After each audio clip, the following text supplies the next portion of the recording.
demande, est-ce qu'il faut se faire vacciner? Moi, je dis, écoutez, ces vaccins-là, pour moi, ils sont trop expérimentaux et on n'a pas assez de recul vis-à-vis des essais cliniques qu'on a réalisés. Vous voyez, il n'y a pas assez de gens, en fait, qui sont passés là-dessus. Attendons d'autres vaccins. Parce que d'autres vaccins, comme ce soit les vaccins AstraZeneca ou les vaccins Johnson & Johnson, c'est des vaccins un peu plus traditionnels. Donc, on connaît un peu mieux les effets secondaires. Même si ils sont à risque, parce que vous savez, un vaccin, c'est pas quelque chose sans risque. Mais après, vous évaluez la balance bénéfice-risque.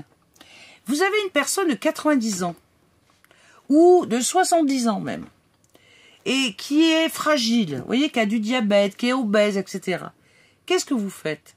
Est-ce que vous vous dites, cette personne-là, si jamais elle prend le Covid, elle va y passer. Il y a un risque énorme. Est-ce que je prends le risque de la vacciner, même avec des effets secondaires? Vous voyez, je trouve qu'après, c'est à l'individu, c'est pour ça que je suis contre l'obligation vaccinale. C'est à l'individu d'évaluer ses risques.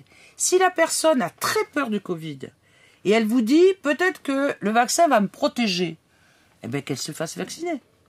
Mais dans la palette des vaccins, c'est vrai qu'elle a aussi la possibilité d'avoir un choix entre des vaccins plus expérimentaux, comme les vaccins ARN messagers, où on ne sait pas les effets à moyen et long terme, quid des maladies auto-immunes, voyez, quid des cancers, on ne sait rien là-dessus, puisqu'on n'a pas assez de recul. Et puis peut-être prendre des vaccins plus traditionnels. Mais c'est à la personne à décider. On a une communication, la commission a une communication comme si le vaccin était le produit miracle. Et ça, c'est une erreur. Parce qu'on fait reposer beaucoup d'espoir à la population, alors qu'à l'heure actuelle, la science ne permet pas de dire que même si je suis vacciné, je ne peux pas transmettre le virus. Et donc, je vais être obligé encore de porter le masque. La deuxième chose, c'est que on ne sait pas le temps, si vous voulez, où les anticorps vont perdurer. Donc, peut-être que c'est 6 mois, peut-être que c'est 1 an, peut-être que c'est 3 mois pour certaines personnes. Et ça voudra dire qu'il faut revacciner les gens.